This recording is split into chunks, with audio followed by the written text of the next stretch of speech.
Aloha, everyone. Welcome to our first live event, our East-West Center Latin America Roundtable on post-pandemic futures, looking ahead, community and resilience. We'd love to thank the East-West Center for their support, especially the Office of Alumni Engagement. And I'll tell you a little bit about East-West Center Latin America. It's an organization that supports the mission of the East-West Center in promoting better relations and understanding among the people and nations of the United States, Asia, and the Pacific through cooperative study, research, and dialogue. It was established by the US Congress in 1960 and serves as a resource and analysis on critical issues of common concern, bringing people together to exchange views, build expertise, and develop policy options.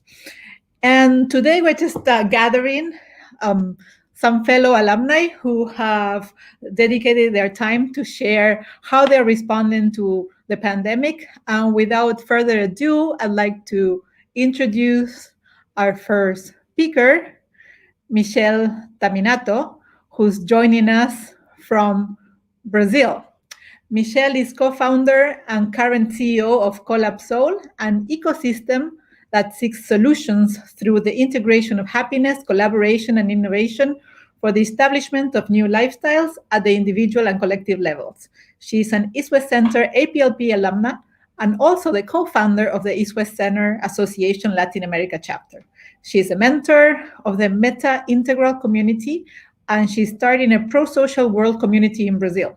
She's a co-founder of the Center for Happiness Studies in Curitiba, focusing on the study of happiness models for cities and organizations as an advisor to the Ambassadors of Happiness movement, an initiative that supports projects to promote emotional well-being in an individual level, and Yuki Arts, a project that enhances Japanese Brazilian self-development through art. Welcome, Michelle. Thank you so much, Laura, for this opportunity in being here together with all of these people, wonderful people. Thank you so much. Very excited for this roundtable tonight. And Michelle, could you tell us what is your connection to the East-West Center? Thank you, Laura. I think this is one of the good connections to start the conversation tonight. It's such an honor to be here today. And the connection with East-West Center started in 2012, 2013, when I attended the Asia Pacific Leadership Program as a web scholar. I have so many memorable times and memories due to this experience, but I would like to bring two with this connection that I had. It was so important to me. One of them is it was the first one was the connection that I rescued on my Okinawan roots through the power and support of Uchananchu community in Hawaii and also the worldwide. And the second one was very important to me was I took the opportunity of GIST, which is a program called Group Independent Study Travel under APLP program. And I had the opportunity to study and make an empirical research regarding happiness in different perspectives in Bhutan as a governance, in Thailand as economic efficiency, and the third one is in Japan, Okinawa, regarding happiness and longevity. For me, it's so important because after this experience, I can say that it was actually so important and amazing to have that it was a turning point by the time I had all my career and my life reflected after this first experience with East-West Center. So that was so important to me and to so many different people that I thought it was very key that we could bring and promote more in Latin America. So it's an honor to be with you, co-founding this East-West Center alumni chapter, where we can also bring Latin America to this East and West program and East-West projects that we have in East-West Center. Thank you, Laura. I'm so happy to be here tonight. Thank you for joining us tonight, Michelle. So next, I'd like you to introduce Al.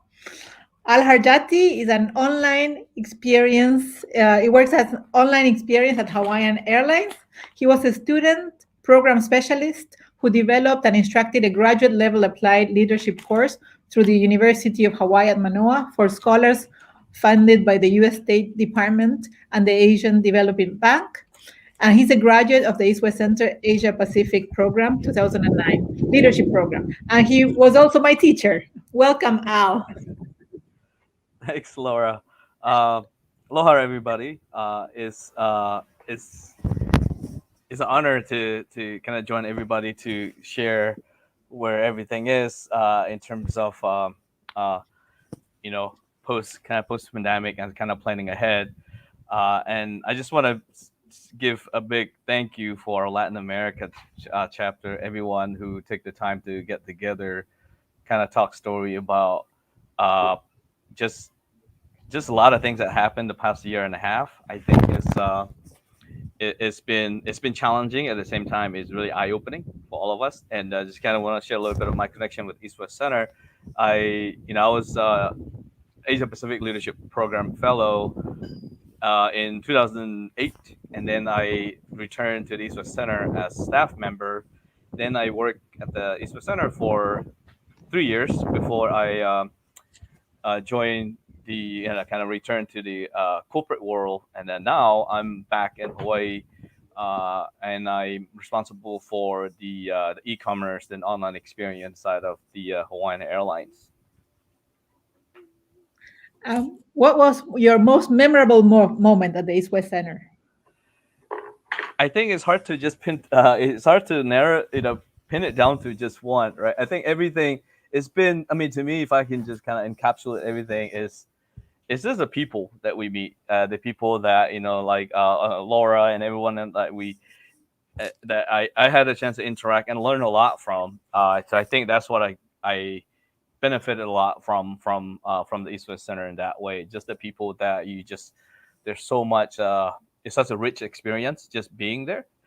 There's some really organic relationship that you build, and then organic kind of that learning, experience that you kind of go through together. So I think that to me is very special.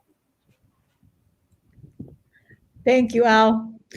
And last, we're going to introduce my dear friend, Michael Santaya. He's associate professor and head of the Film and Performing Arts Department at Sunway University. He studied at the University of Hawaii at Manoa as an East West Center Fellow, researching music and dance traditions of the extended Sulu zone in East Malaysia, Southern Philippines, and Eastern Indonesia, and its links with within Southeast Asia.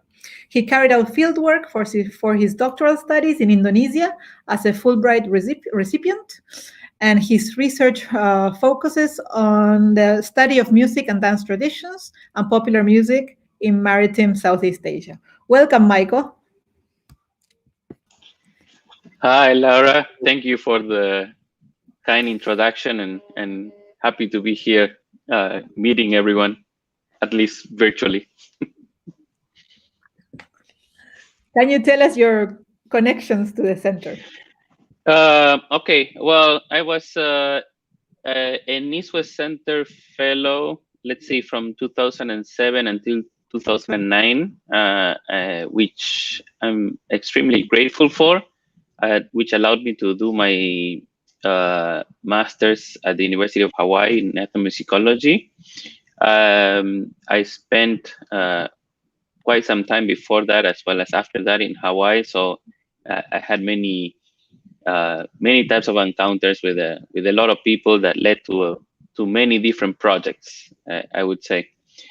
In terms of the fond memories, I guess that we've shared at the East West Center, there are too many to tell here, but I think one of the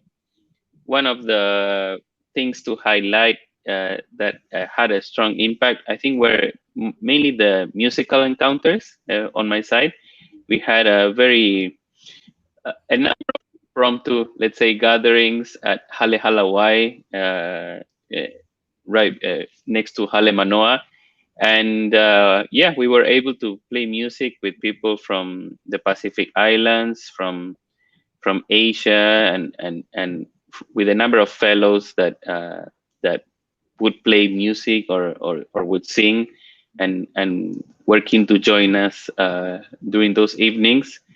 And yeah, from these collaborations and exchanges, then we were able to organize two major events with the East West Center.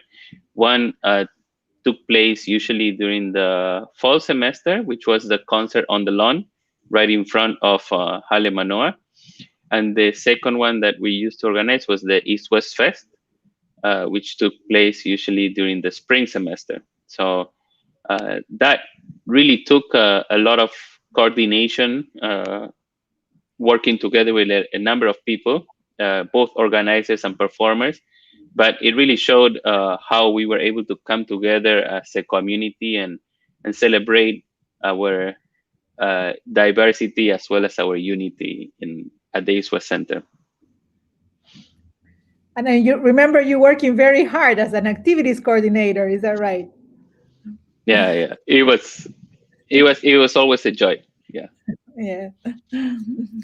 Well, now we'd like to move to the main theme of this conversation, which is how you guys have responded to the pandemic in your respective communities. What can you share about both struggles and lessons learned on resilience, and in general, what you learned in general and how you see the future looking forward? Maybe Michelle would like to start. Oh, yes. Thank you, Laura. I would like to bring a little, presentation to bring a little of the context of Brazil first. And then after, at the end, I think most of the things that we've been learning actually with the East West Center community, I think it comes along with what we actually offering, needing, and seeing as a result from our region, right? So let me see here very fast. Let me just bring the context how is in Brazil now, and then we can move forward, because the situation of each part of the world is a little different. But we did have pretty much we're struggling a little bit with the situation until a couple of months ago, without having any hope and expectation of bringing immunization. But now we have, since last day, one of the database that in Brazil we have 19% with immunizations, like with the 2 shots or once, regarding to the type of vaccine that we have. Though we still have a lot of things to do and to work. But at least after the vaccine starts in Brazil, we start getting down with the cases of death and contagious, right? Contamination. But we still face one of the challenges, not just during pandemics, but beforehand. Brazil is the most anxious country regarding the World Health Organization. And at the second in burnout regarding, according to International Stress Management Association. So when we think about the pandemic in this time, how long it will take for us to heal this trauma. And then I would like to bring something that is as a context. So according to the World Happiness Report from 2021, we can see that we have kind of waves that is happening. And the last one that is regarding the long-term consequence regarding recession, unrest, poverty, is just kind of bringing more challenges, because it doesn't have any forecast that is going to reduce, but just increase. And for us in Brazil, mental health is not just about solving pathologies, but now we're having to face a lot regarding the organizations, regarding the burnout. Right? This is one of the biggest challenges we are having at this moment. Companies are losing a lot of money through the year regarding psychological illness of the team. And now what we'd like to bring is we're increasing the unhappiness. Brazilians now are the people who feels most lonely regarding the survey of Ipsos Institute, comparing to 23,000 people from 28 countries. And also with the remote work, we increase at least 1.5 hours per day of work, extra work at home to enhance during this pandemic. So what I would like to bring now, what type of strategies can we adopt to minimize these effects of burnout in organizations? This is something we're sharing a lot with our community back here. We need to look at the benefits of collaboration in a different way. Usually in Brazil, we don't have as much care as we can feel in what we had in East West Center programs. And I think this is one of the best outcomes that we are bringing. nowadays in the reality of projects and companies and organizations and type of projects we are running back in Brazil. And also to rethink indicators, actually to rethink things that we are focusing as goals, as mandatory, as more important in our situation, in our daily lives. So the fastest way we think, and we are proposing and we're working in Brazil for organizations to society to recover the post-pandemic, is actually to invest in quality of relationships, adopting indicators of happiness and collaboration. And I'm going to tell you why. Anything that we do in organizations or society, we believe that we have three main pillars, which are the individuals that we need to take care of, we have the relations, and we have the structure, like the process, the system, how we actually manage the organizations in society. But at this moment, what we see, the only thing that is not being taken care of is actually relations that can impact and impact and both in individuals and in structure. But we've been seeing that this is being the shortest path of having some control during this time, and also as a future guideline and trend. So we need to learn to collaborate, like especially I'm talking from Brazil perspective, right? Because at this moment, we are a very social country, but we are all isolated. And at the same time, we don't know how to work as well. And we can see these outcomes in the country with the polarization and all the challenges we're facing, not just this one that I'm talking about, mental health, but everything, economically, politically, socially, most of the things that we are happening at this time. And the other one that brings me this outcome that I can share with you, like happiness at work. So this type of trend that we are bringing as a recommendation, suggestion as well for this future trend. Oxford University listed as main responsible factor for happiness at work is the quality of relationships in companies. And this is also helping and supporting employees' mental health and challenges.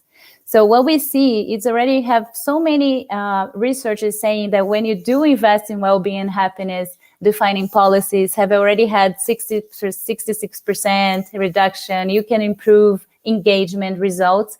But at this moment, more than that, we need to start thinking about where we're investing the money, what type of things we can get out of like improving the health and productivity if it's needed, this type of conversation and talk.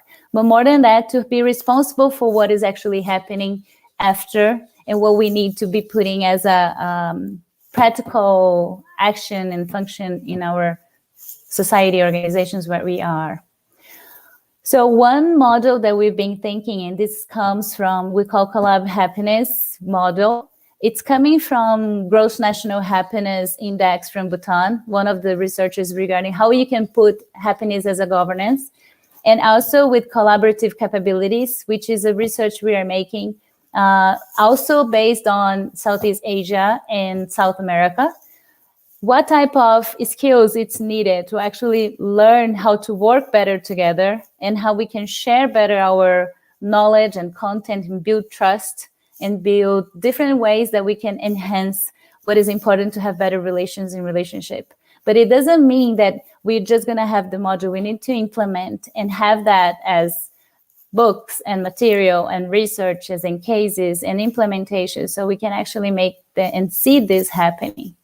So what I could see is just like what I would like to share a little bit is what we are doing back home. And as we bring as a suggestion and a proposal, how we can actually think about this post-pandemic. We need to rethink about what type of things we're putting as a focus and goal as a society, as an organization, what makes sense and brings meaning to society and purpose. But also we need to learn how to build better relationships, to co-create, to collaborate, to bring and enhance what type of solutions we need to bring, because most of them do not exist. We need to co-create and make it things to innovate and offer to society. So that's what I bring a little bit of this outcomes and some of the last thoughts we are having in Brazil with my organization and ecosystem. So this is just something that I brought to share. So Laura, it will be very good to hear after from all of you your last thoughts in our next round. But that's some of the things that I believe is really important for us to focus on. Yes, Michelle, that is very important work you're doing. Mental health. Without mental health, it's very difficult to move on. Thank you. Michael, would you like to go next? Or are we traveling eastward or westward? Okay, we can do it eastward, I guess, and then we can all land in Hawaii with Al later on. Yeah. All right. Well, I guess well, I'm currently teaching and working in Malaysia at the moment, so I will share a bit of the situation that we're facing here in Malaysia right now. It's been a bit challenging to be honest. We've been facing different types of lockdowns and quarantines since we started this pandemic back in March 2020. So we've had to adjust continuously in our university with regards to teaching and the delivery of modules. And it has been a steep learning curve, I think, for everyone, students as well as lecturers, and we are continuing to adjust currently, given that the numbers are at their highest at the moment in Malaysia, as well as in other countries in Southeast Asia. So one of the things we've had to rethink is how to deliver practical modules in the performing arts. Yeah, in our department we have music, film, and theater programs that are delivered and are very hands-on, and students are working a lot on productions and performances and going on shoots to produce films. So all of these activities unfortunately have suffered a lot, yeah, with the current pandemic and the different number of lockdowns that we've faced. So we've had to really reconsider the way that we deliver these modules and to rethink what we teach, I guess, and how we teach it, given that nowadays we also have a lot of materials available online. I think that in the 20th century, we probably we went to the university and to school because that granted us access to knowledge and to a lot of the material. In the 21st century, a lot of this material is actually available on a number of platforms. So that being said, we have to really think what it is, what kind of skills we're giving to our students, and what is needed for them to not only develop a career out of music, film, and theater, but also nowadays with the current pandemic, develop resilience, yeah, and how to survive in this current situation. So with this, I think there are three things that have become rather important. One of them is critical thinking skills. This is something that regardless of the access to knowledge and material that there is available, you will always need to develop, I think, in higher education. But also in terms of music, film, and theater production, we've worked a lot on developing skills so that students are able to produce and share their own work, as well as working on collaborative projects across the different disciplines. And this is something that has proven beneficial, I think, to all our programs as a whole. So one of the things that we faced was the challenge of how to produce music and other types of creative works when we had students from Indonesia or even within Malaysia from different states that were not able to come back to campus. So we had to develop different ways of teaching, but also figuring out ways for them to produce the work remotely, yeah, with working with the lecturers. And although it's not the same as performing and playing together, they've found a number of ways of navigating the current situation, and actually, I think in many ways, learning a lot from it and succeeding in this. So one of the things that they've worked on is producing, for example, music with different classmates remotely. So whereby, for example, one of the students would compose the music, another one in a different location might become a songwriter, and then they would do the recording and mix and master the pieces remotely. This actually allowed them to work collaboratively, not only with different classmates, but actually with other friends and artists from the region, from different countries as well, which I think was quite a beneficial experience for them in these classes. So I will try to share some of the work that was done by one of our students. This is actually one of our students. So Janice was not able to return to Malaysia because of her of the current lockdown that we are experiencing in Malaysia. Nonetheless, she was able to produce 3 pieces as part of her final year project. Has uploaded this her music and her experience on online on this website that she developed. So let me play one of the pieces that she composed and produced, which is called One Last Time. I'll play it for you guys here.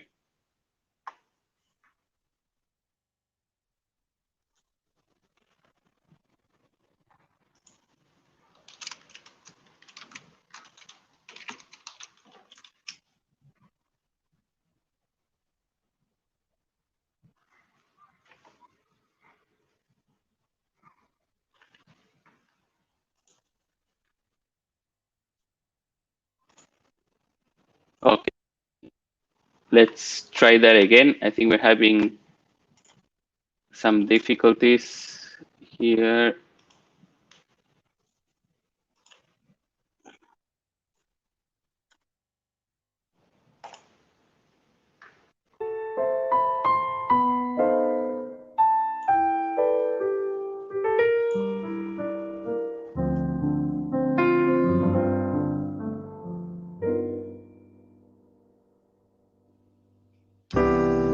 I could say I was in love, and perhaps you felt the same.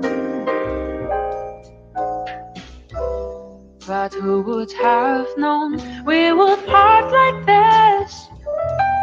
Oh, I wish I could turn back time.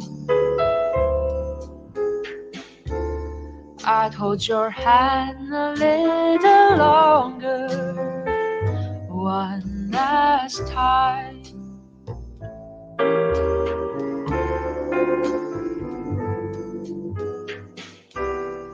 I won't put the blame on love, 'cause you are the sweetest thing in my life. But tonight I've lost my sweet sunshine. Oh, I wish that you were still mine. I kiss your lips a little longer, one last time.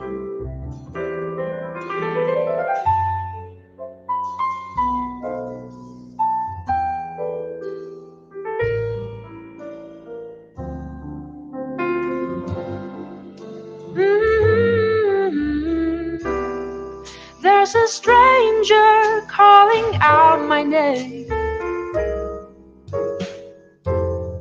but it's sweeter when it falls off your lips. I can imagine how you gaze at me. Oh, I wish I was good enough. I'd be the one who'd stand beside you all the time. Oh.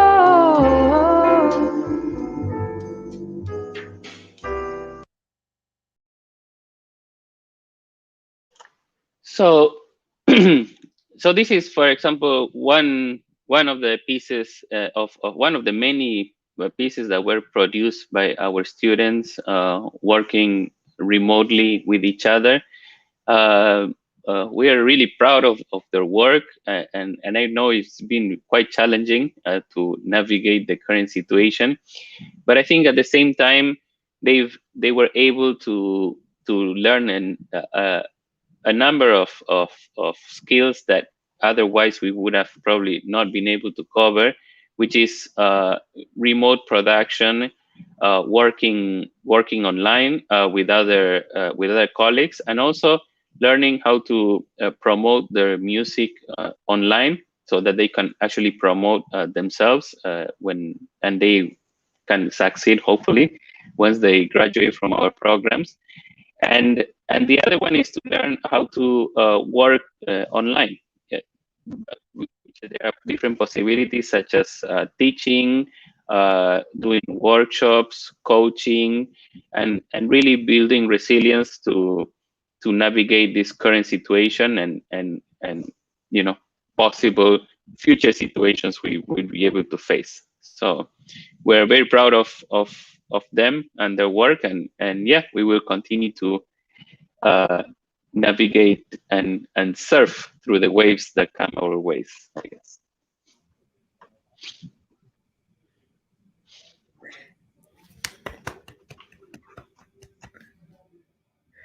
That was fabulous, Michael. Your students are excellent surfers. That's wonderful work. Thank you for sharing. And now we finally traveled to Hawaii, so Al can share his experience with us. Yeah, I think I kind of have things written down of what to share with everyone. I think this kind of struck me where I'm gonna shift gear a little bit. I think is this amazing to this is kind of the example of why we continue to need places like East West Center, and hopefully they're more effort to build the replicas of that sort of paradigm and community, so we can get better as peoples. It's just great to hear Michelle's work in the community, and connecting it through and then Michael's work with the next generation in much needed fields that need support in music and art, with the next generation. And then obviously we can hear from the work that they have been able to produce during the time where there's not a lot of uh, there's not a lot of flexibility, I suppose. So yeah, I think if anything, I think there's the silver lining of this kind of once in a lifetime uh, event, for lack of a better word, that I think they'll help us to get back together stronger, as people with different different parts of the world. And I think I'm really thankful that we have East West Center that kind of becomes that core of our connection. So now I'm gonna take you through, kind of how it has been in Hawaii. The wind is still the same. Everything's been pretty much since you guys had come and spend your time here. A lot of the work, a lot of the hard work and time you spent, formally in through education aspects, and then also kind of personal relationship in Hawaii. So yeah, I just want to share a couple things. Let me share a slide. Uh,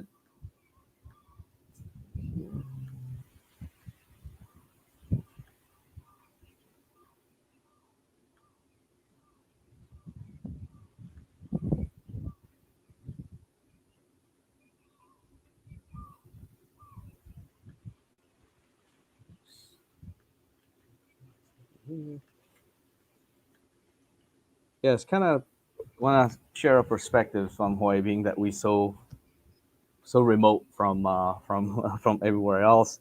There's a couple things. First thing is everyday lives, things that have kind of changed since COVID, and now we're living through the pandemic. I think that there is definitely expectations of this becomes a new normal. As you live through our life, it's not going to be like fully recovery of can't just wipe out COVID essentially. There's a few things that I just want to share is obviously heightened safety measures now on the islands. Hawaii, as you all know, have probably taking uh, very good precautions when the U.S.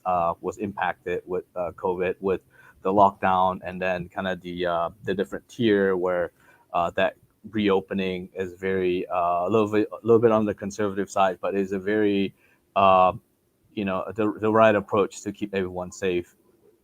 And what we've been seeing is also just companies and organizations have to adjust significantly in just flexibility at workplace, and be able to accommodate for those who need to care for older family members. And as you all know, there's a lot more people living with different generations within the same household, so that calls for a lot stronger safety measures, just so that we can keep everyone safe. And so which means in a workplace, companies would have to offer more flexibilities. Like currently, a lot of companies offer actually provide the option for those who to work from home multiple days a week to accommodate for family needs. And then obviously, as Michelle mentioned, remote work arrangement, to be able to give resources for those that need to be working more remote from home. So since travel industry is a big part of Hawaii, I just want to touch on a little bit of that. Just want to share where we at, and then kind of what we are looking forward to. Uh, so yeah, I mean, a lot of travelers, coming to Hawaii. I'm sure from news that you probably noticed. And although business travel is still suppressed, but we do see significant surging demand in leisure travel to the Hawaiian Islands, since the state has reopened mid October. And at this point, we're actually seeing a lot more flights arrive to Hawaii versus 2019, where we had roughly about 11 million people arriving as for tourism. And a lot of these demands is actually coming from the U.S. Mainland, because a lot of the international travel has been still in a lot of countries still under lockdown, so international travel has been really minimal. So yeah, that's all I have to share. And I want to get back to the group here. But yeah, again, I just want to kind of share. I really appreciate the connection that Michelle and Michael made, or how the East West Center just kind of bring all of us together. It seems like that's kind of the overarching theme that Michelle covered early on, kind of the needs for us to kind of work through together, and then maybe reconsider different way of measuring happiness, reconsider different ways of with different ways of counting. So yeah, and I think I really appreciate. Again, like I've mentioned before, I learned quite a bit from the East West Center, and again in this session, I learned quite a bit from everyone here as well. So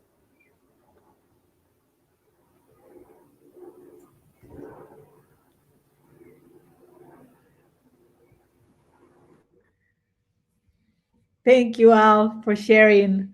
We all miss Hawaii. I think we all would love to be there right now. Okay, now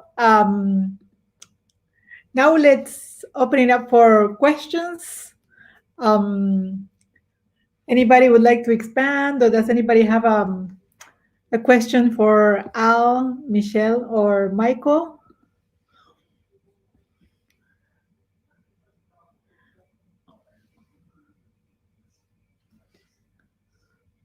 Oh, Cristina. Hi, Cristina. Great line of alumni experts.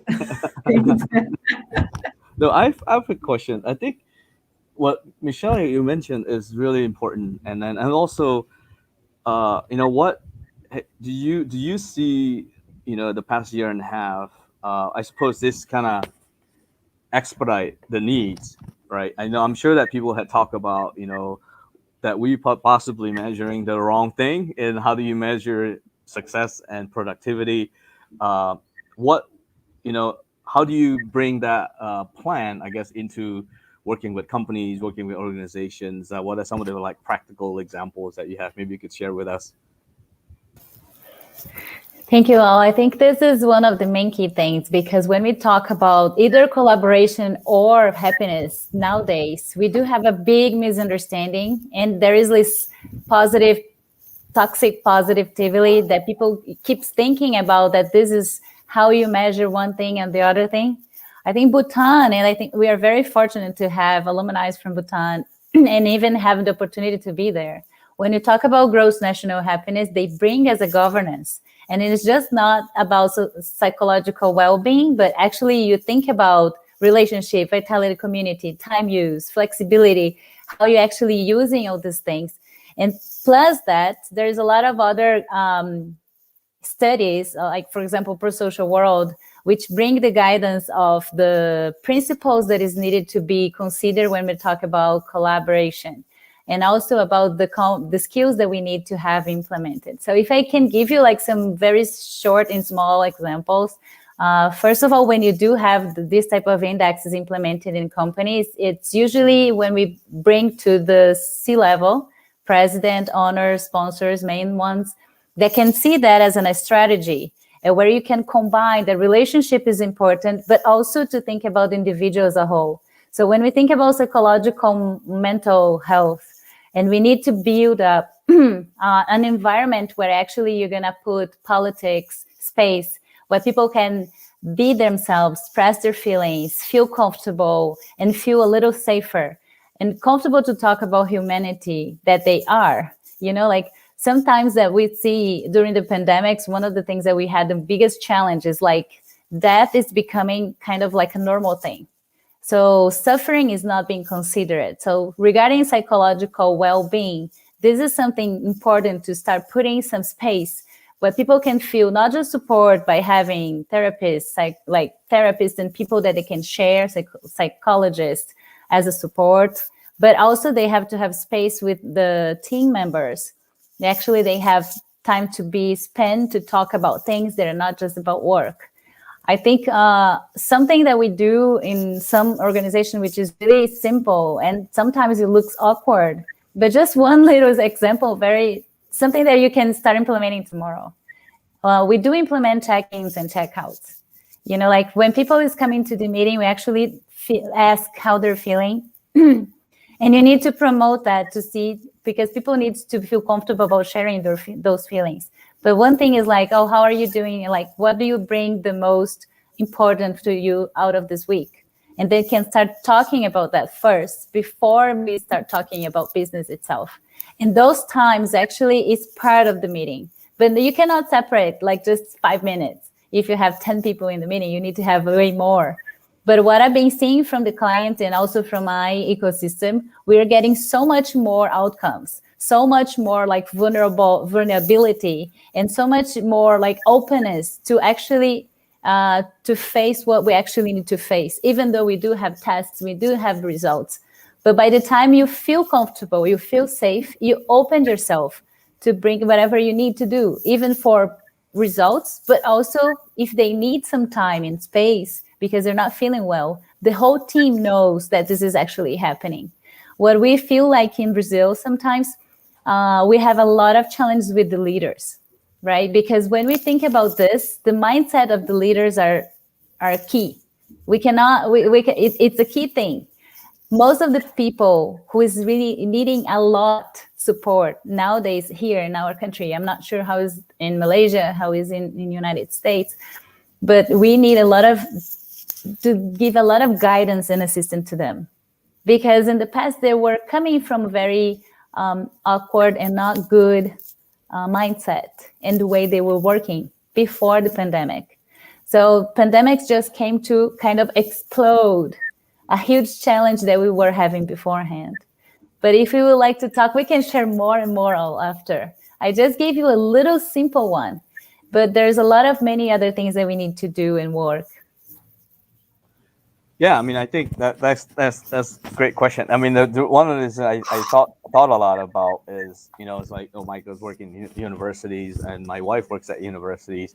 I think there's a lot of you know, norms that we had in the past that we stuck with, and we feel like you mentioned, uneasy or a little bit of like uncomfortable sharing, and then you don't you don't want to become the outlier that push for, you know, something that is you know, it could be inappropriate for, you know, certain organization. But I think you know, one of the things I see some organization, and that applies to my work as well, is, you know, is this having to take some time off as your mental health day. You know, I think that's one thing that is something new. You know, it's almost like something that's taboo, but in reality, it's probably not, right? So I think that's something that to what exactly what you're saying is, how do you learn from the past year and a half, and then bring it and kind of structure it in a way where you are making a meaningful strides. You know, as I think about East West Center, is it has such a good bridge to different organizations, uh, different companies, and different kind of policymakers. And how do we work together to how do we make that bridging actually work effectively? So just want to get you guys' thoughts, and Michael or Laura included. Cristina Monroe is asking, what role can and should the East West Center play in U.S., Asia, Latin America relations?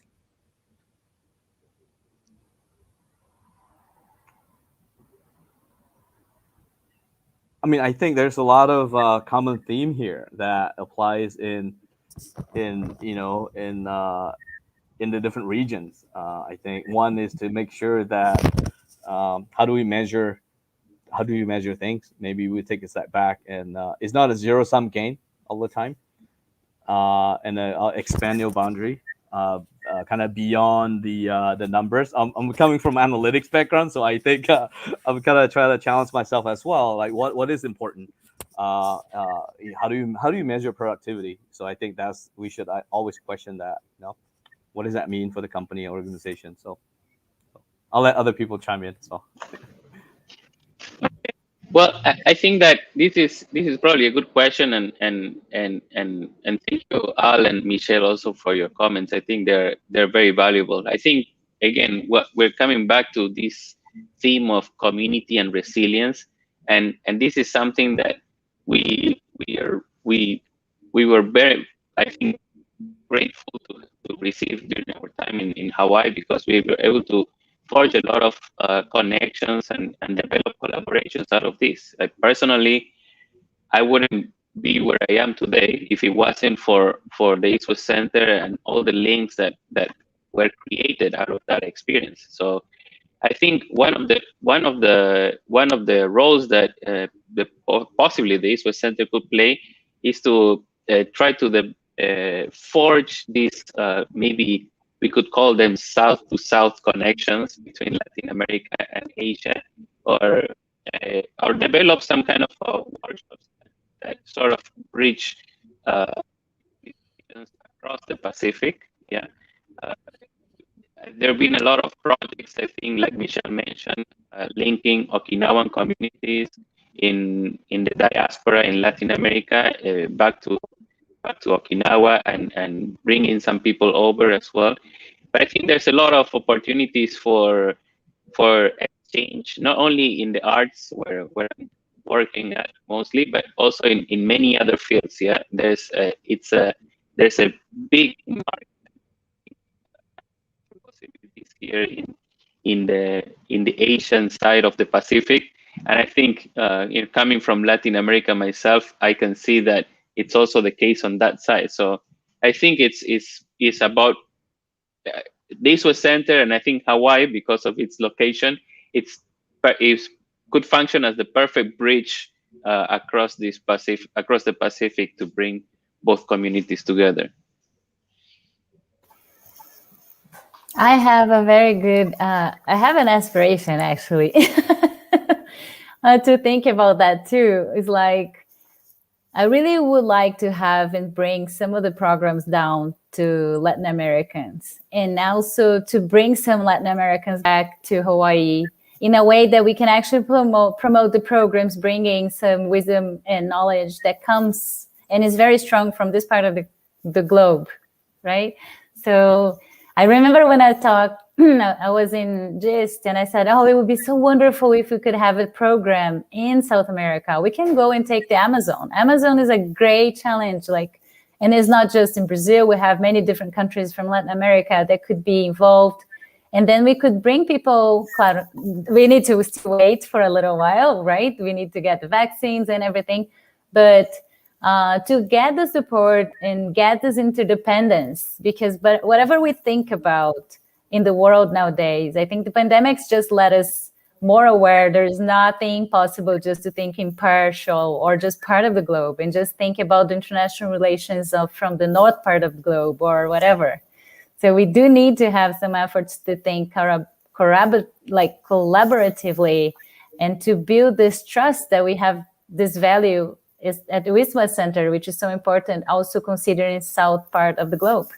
That's what I've been thinking and seeing. So whatever programs that we could be building together and make these efforts to build those bridges down south here.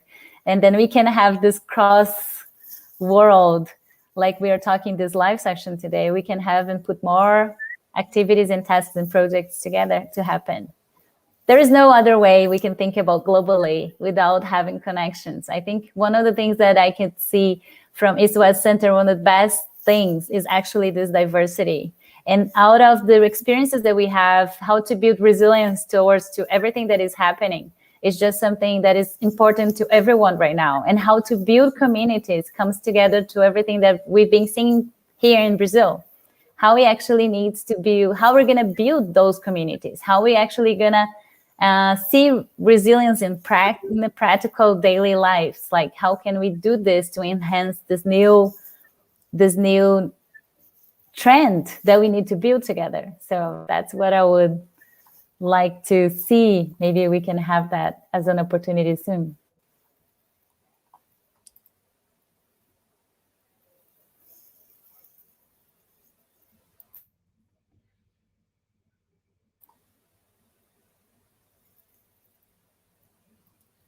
Yes, Laura?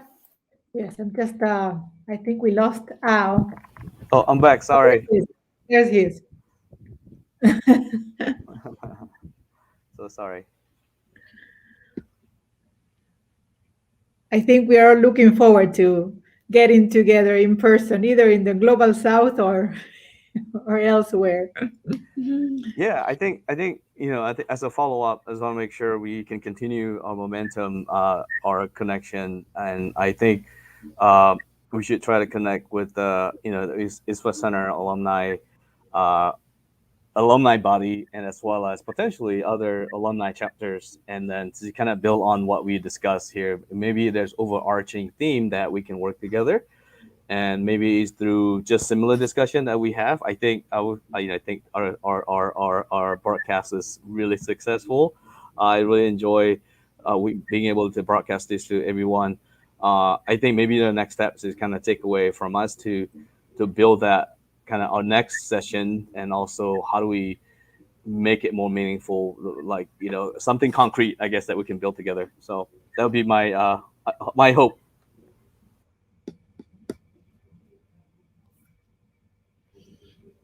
Thank you, Al.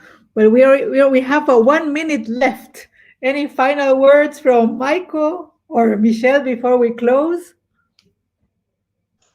Yeah, I'd like to thank everyone for the invitation. I think this was a very productive meeting, and yeah, like I'll say, I think we need to make sure that the conversation continues, and see if we can think of the Asia Pacific region and how to incorporate the Latin American side to the Pacific region as well. Aloha to all. Oh, it's wonderful. I think it's the same thing, Laura. It's just like, I cannot wait for the next step. But I'm also already thinking about, I'm going to bring my co-students here so we can talk about that. And we can bring the Aloha spirit from all in Hawaii. Because those are so many beautiful values that is coming along, and projects are having so beautiful outcomes from our community that sometimes just by sharing among us, all those possibilities already coming into my mind, that we can, out of this, maybe propose something to East West Center as a program. But it doesn't mean we need just this program. We can combine and build those bridges together to enhance whatever we need at this time and put some efforts to build this world that we just are crazy for, right? Our beautiful planet and beautiful people, and building all those bridges. So I'm very thankful for the opportunity, and I can't wait for the next step. Thank you so much. For more bridges ahead. Thank you. Aloha, everyone. Thank you for joining Thank you us. all. Aloha. Take care. Bye. Bye.